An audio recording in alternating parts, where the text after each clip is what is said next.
રાજકોટ જેતપુરમાં રખડતા શ્વાનનો આતંક. તો જેતપુરમાં મતવાશેરીની બજારમાં શ્વાને 5 લોકોને બચકા ભર્યા. મતવાશેરીમાં રખડતા શ્વાને એક પછી એક 5 લોકોને બચકા ભર્યા. તો જેતપુરમાં અવારનવાર શ્વાનના બચકા ભરવાના બનાવો છતાં નગરપાલિકા કોઈ કાર્યવાહી નહીં. શ્વાને બચકા ભરતા 5 ઇજાગ્રસ્તોને જેતપુર સરકારી હોસ્પિટલમાં સારવાર લેવી પડી.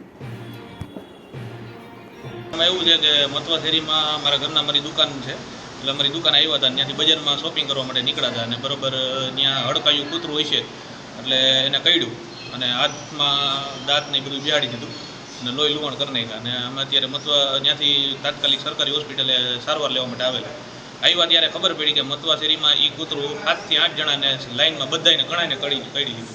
અહીંયા આવ્યા તો એ બધા કેસ હારે અમારે ભેગા થયા. તંત્રને અમારી રજૂઆત છે કે આવા કૂતરાઓ, ઢોર, ઢાકર જે કોઈ હેરાન પબ્લિકને થતી હોય આ બાબતે તો એનું નિરાકરણ કરે અને વહેલી તકે આવા પ્રશ્નોનું સોલ્યુશન કરે.